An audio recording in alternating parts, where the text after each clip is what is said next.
In there, huh? It's good, huh? All right.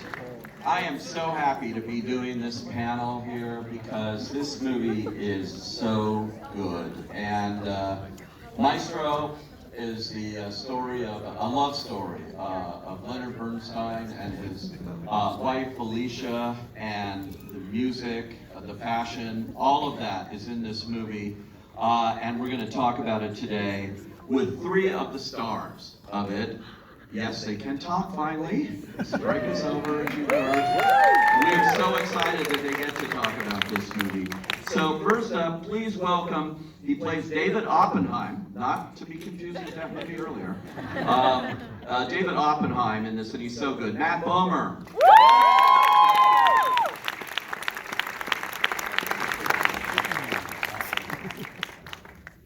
And you all know her, twice nominated for Academy Awards, and so many great performances that she's given. She plays Felicia here. Please welcome Carey Mulligan.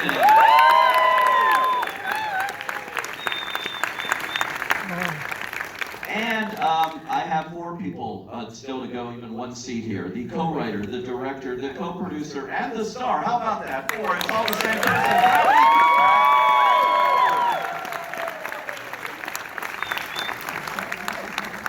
Welcome, guys, and man, congratulations on this film. I got to see it early on with the spectacular sound. This must be seen in a theater if you have any opportunity.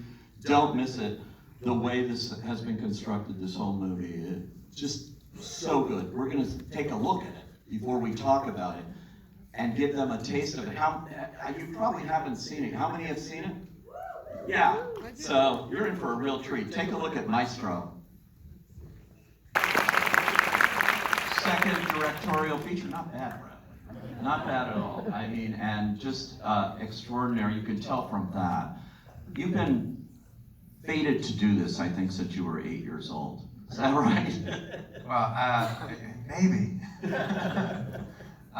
It's fun. Thank you for being here. It's a privilege for us. Yeah, I was watching, when you're growing up and you're watching movies, the ones that really stayed with me were ones where I couldn't believe there was a camera there. That there's no way this has to have been really happening. And just even watching the trailer, it just felt like when we were doing it, it didn't really feel like acting. It really felt like we were part of something that was very special. And I just feel so privileged to have been able to be a part of this. Really, it's life-changing.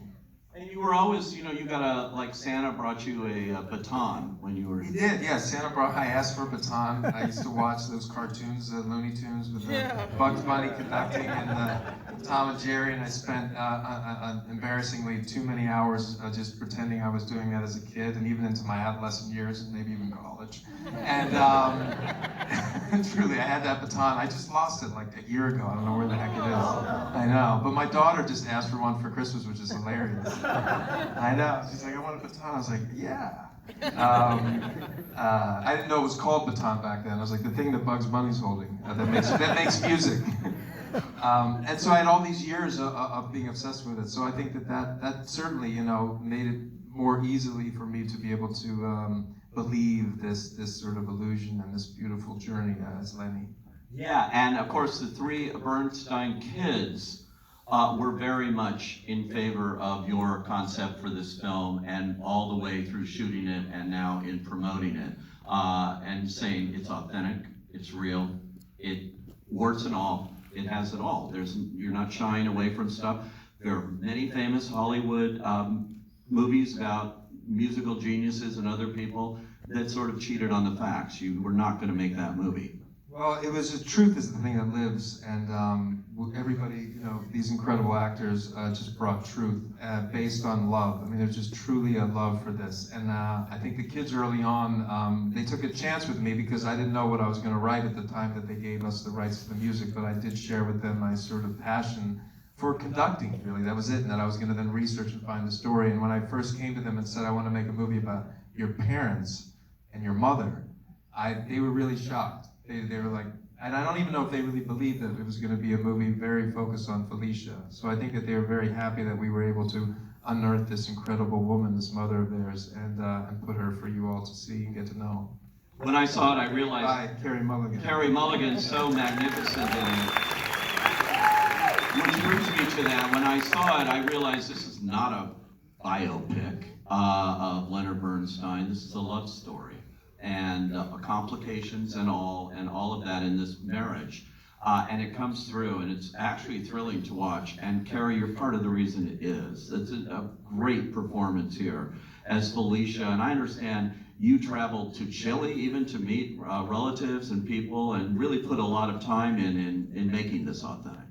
Yeah, I mean, that was the, it's so amazing just to watch it on the thing, and I pinch myself sometimes that I'm in this, but yeah, we started talking about this in 2018, and that's when Bradley asked me to come on board, and in that conversation he said, all I'll ask of you is that you give this your everything, and I won't ask you to do anything that I won't do myself, and like, he did everything, the most preparation I've ever seen, regardless of directing, producing, writing, like the most preparation I've ever seen from any actor ever to do this part, which you see when you see the film. It all makes sense of why it had to be.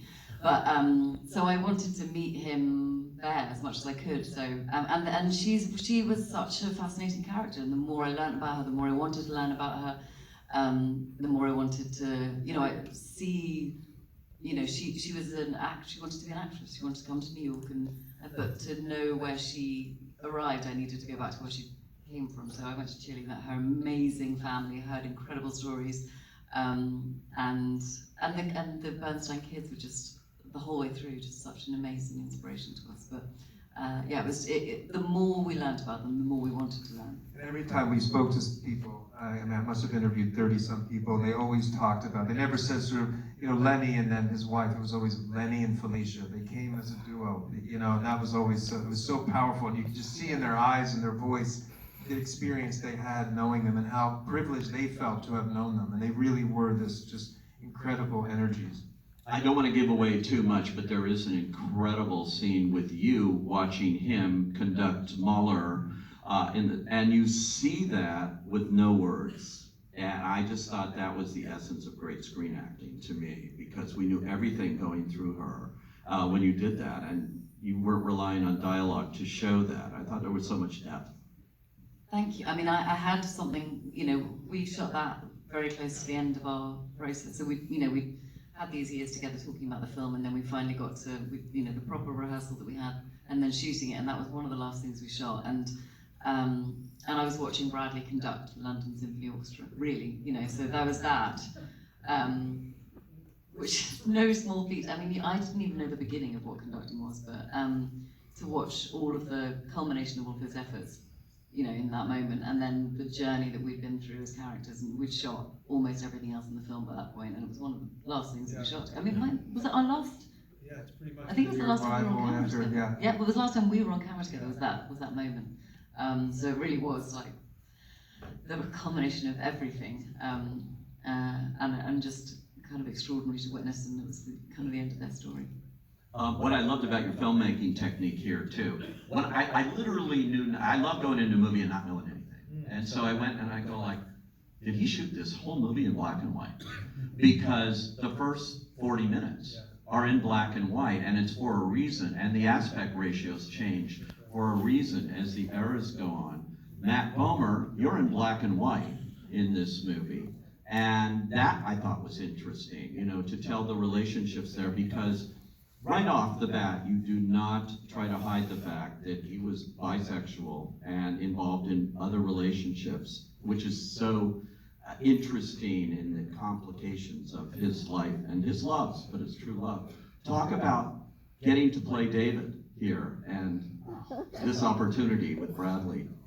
It was such a beautiful experience all around. I was so fortunate that a great deal of their lifetime's worth of handwritten correspondence is available on the Library of Congress. So it was such a beautiful, private look into their world, and the shorthand they had together, and the love and respect they had together, and the similarity of their ambitions and their points of view on the world and how to succeed in the world. And but anything, honestly, I got to do in this film is such a testament to Bradley. His process as a director is electric and alive. And I remember when we were meeting, you said to me, you won't catch yourself acting in this movie. And I thought, wow, how does that happen? And then suddenly you're on set, and he's conducting the set as beautifully as Lenny would conduct the orchestra, and you're surrounded by these insanely talented actors, and it's just all happening in the moment.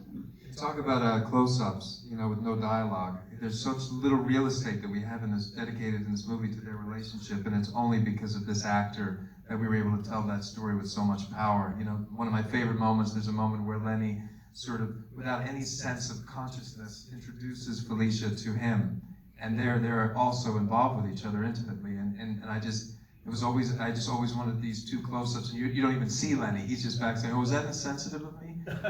And just that, you know, so much so when you're working with these incredible actors, you want to sort of be audibly excited, and you don't, because you know you're gonna mess up the take. But I was right there because I'm in the scene, but I'm also going like, "You nailed it!" And I just have to control myself. But it was just so beautiful to watch him in that moment, you know, that moment when he's taking it all in, and the movie just wants to stay with him, and I'm just so lucky that he agreed to do this film. Yeah, you see it, you're exactly right. You see some of your best scenes are without dialogue too. There's when you're with the musicians and things like that too. You mentioned the correspondence in the Library of Congress. Did you actually go and research that and get a hold of those letters? And I actually hand wrote out every letter I could find that was within the time period that the film took place. And I would even give one to Bradley on the day if it was pertinent to the scene we were working on. It was just everybody did such a tremendous amount of preparation, and you know that's just so thrilling because I loved it so much, and I was able to start 6 years ago on this project, and then Carey came aboard with no script 4.5 years ago, and we went to Philadelphia and narrated Candide for 6 days for free, and she agreed to do that. And everybody just put in all of this tremendous work that normally you don't have that sort of prep time and availability of all these artists to come and do this work just for the love of the game. yeah, and you know, I got props to Kurohazu. Kazuhiro, yes. Oh, yes. Japanese, they go backwards sometimes, but he's brilliant. He's a genius, and he did all the prosthetics, the makeup, and applied them all himself with a few of his team. And again, he signed on, I think, 4 years ago.